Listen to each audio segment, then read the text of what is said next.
Hello friends, चला तर मग आपण आता अळूविषयी माहिती जाणून घेऊया। अळू ही पालेभाजी, शरीरास अत्यावश्यक असणारे रक्त वाढवणारी, ताकद वाढवणारी व मलप्रवृत्तीस आळा घालणारी आहे। 2. बाळंतीणीस दूध कमी येत असल्यास अळूची भाजी भरपूर खावी। 3. भाजीकरिता पाने व देठ दोन्हींचा उपयोग करावा। 4.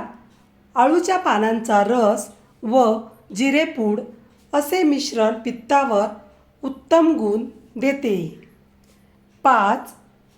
फुरसे किंवा अन्य विषारी प्राणी चावले असताना वेदना कमी करण्याकरिता अळूची पाने वाटून त्यांचा चोथा थापावा व पोटात रस घ्यावा। 6. गळवे किंवा फोड फुटण्याकरिता अळूची देठे वाटून त्या जागी बांधावी, गळू फुटतात। व्हिडिओ पूर्ण बघितल्याबद्दल खूप खूप धन्यवाद। चला तर मग पुन्हा भेटूया अशाच नवीन व्हिडिओमध्ये। तोपर्यंत बाय बाय।